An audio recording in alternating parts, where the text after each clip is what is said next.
No More Deaths and La Coalición de Derechos Humanos present a three-part report series called The Disappeared, how U.S. border enforcement agencies are fueling a missing persons crisis.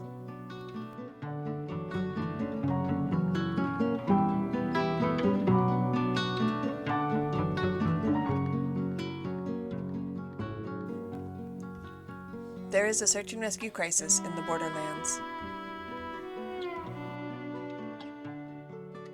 Every year, hundreds of thousands of people seek entry to the United States at its southern border. Some are fleeing violence, severe poverty, or the disastrous effects of climate change. Others try to rejoin families and communities after being deported from home. Insurmountable obstacles to legal entry mean that most cross the border through remote and perilous terrain. The U.S. Border Patrol policy of prevention through deterrence has deliberately pushed people into dangerous areas where they, quote, will find themselves in mortal danger. As a result, thousands of people have died while countless more have disappeared. Disoriented, exhausted, and possibly ill or injured, many people find themselves fighting for their life. Cries for help ring out across the border region. As a direct consequence of U.S. policy, there is an urgent and growing need for emergency search and rescue services in the U.S.-Mexico borderlands. However, the very agency responsible for causing these emergencies, the U.S. Border Patrol, has positioned itself as the primary and often only responder to emergency calls involving undocumented people. The 911 system transfers callers who are assumed to be crossing the border away from local emergency services and to Border Patrol, an agency with an aggressive enforcement mission known for its lack of accountability and transparency. As a result, life-saving assistance is severely diminished or simply non-existent.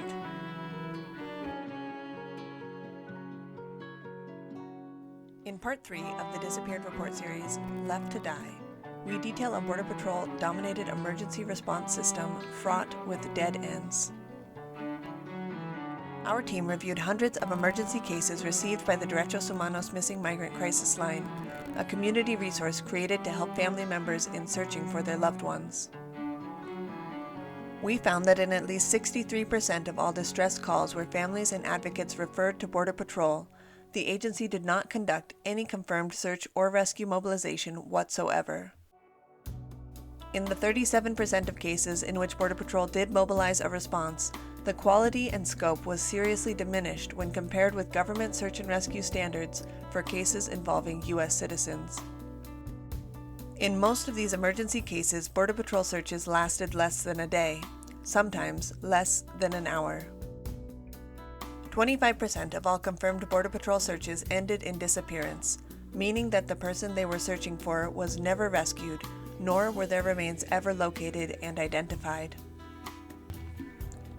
This failure rate contrasts with county-led search and rescues for presumed citizens in the same borderland areas, which claim a nearly 100% success rate. It is a clear indication of systemic and deadly discrimination.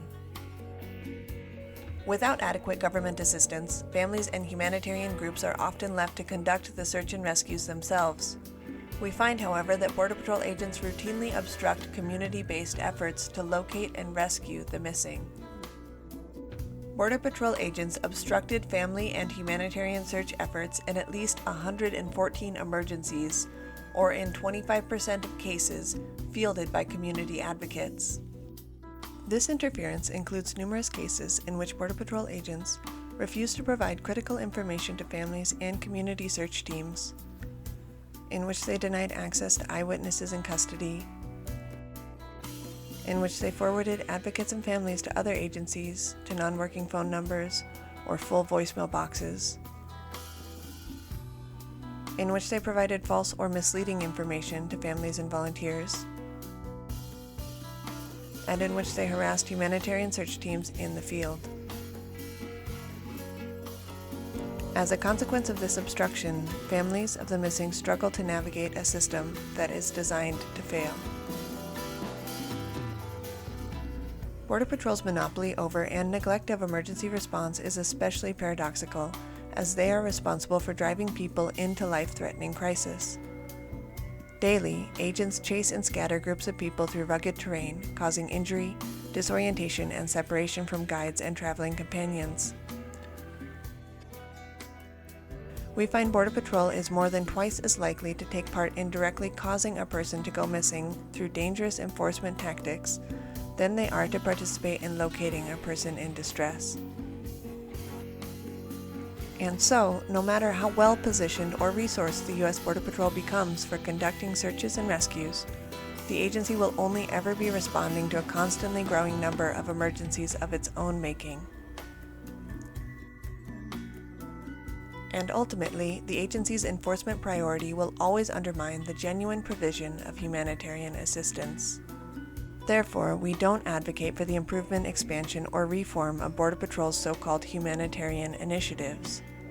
Instead, we call for an immediate end to Border Patrol's role as sole or primary responder to reported emergencies.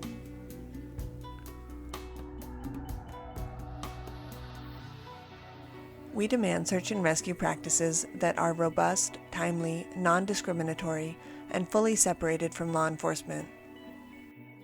Adequate search and rescue services alone will never end the humanitarian emergency.